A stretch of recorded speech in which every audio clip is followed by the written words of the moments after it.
Louis Klarevas is the author of Rampage Nation, Securing America from Mass Shootings, and he joins me now. Louis, welcome. Thank you for having me. So you've written an opinion piece for the New York Daily News where you say that the massacre in Las Vegas was, quote, senseless and avoidable.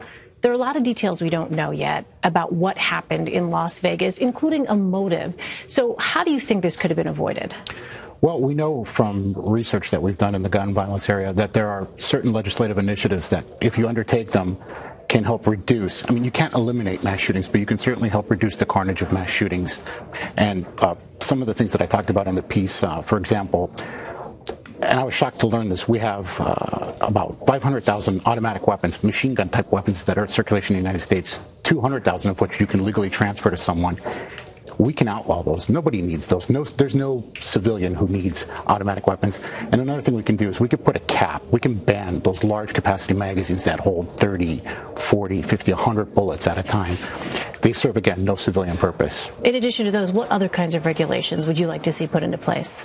Well, one thing I would like to see, and it comes directly out of this particular attack, is that I'd like to see an end to people who sell conversion kits that allow you to put what are called basically bump stocks or bump fire modifications onto your semi-automatic assault rifle. So basically it turns it into an automatic for all intents and purposes. For all practical purposes, It becomes an automatic weapon.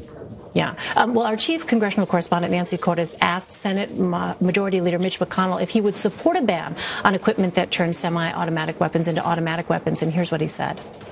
Look, the investigation's not even been completed, and I think it's premature to be discussing legislative solutions, if there are any. All right, so what's your response to that? I mean, is there a quote-unquote right time to be discussing any kind of policy remedies in the wake of an attack? Yeah, if not now, when? What is a better time than now? And that seems to be a page out of a very familiar playbook. Let's not talk about it now. This is a time to pray, to grieve, to mourn, and then a few weeks later, when it is the right time, or so we're told now, we moved on to other issues, and then we forget to talk about the gun violence problem. I think now is the right time. So Sarah Huckabee Sanders, the White House press secretary, on Monday said essentially the same thing, that this is something that we should be talking about in the coming days, not necessarily now.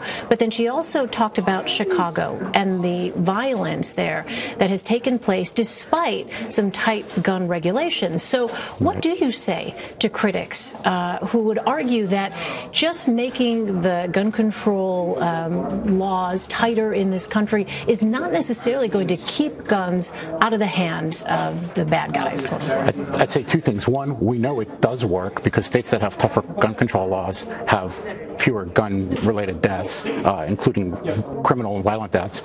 And the second thing I would say, particular to that, to her example of, well, Chicago tightly regulates firearms, but they have a really high firearm violence rate.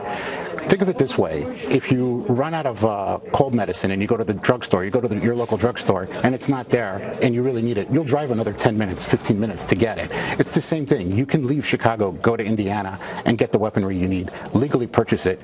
20 minutes, 30 minutes later, you're back in Chicago. So that's kind of it's an unconvincing argument.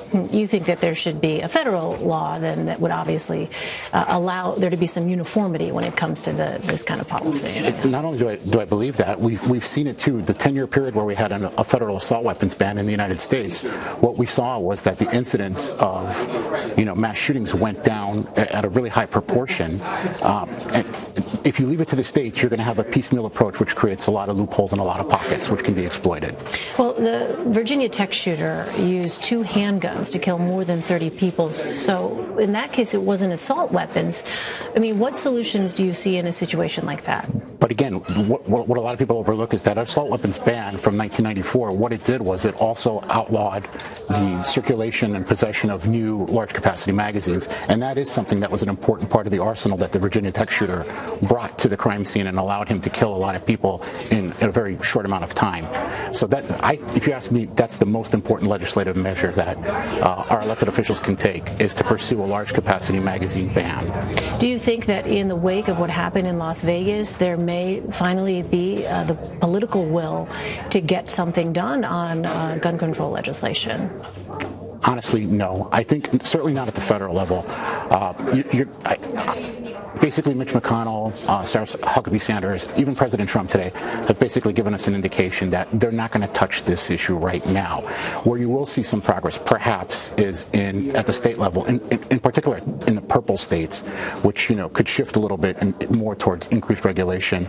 And then what I do foresee, maybe in 2018, certainly in 2020, is that this will become a hot button issue for both sides of the aisle, and that you're going to see Democrats really push this agenda, and you're going to see Republicans really fight back hard against it. Debate certain to continue. Louis Klarevas, thank you so much, Louis, for your insight. Appreciate it. You're welcome.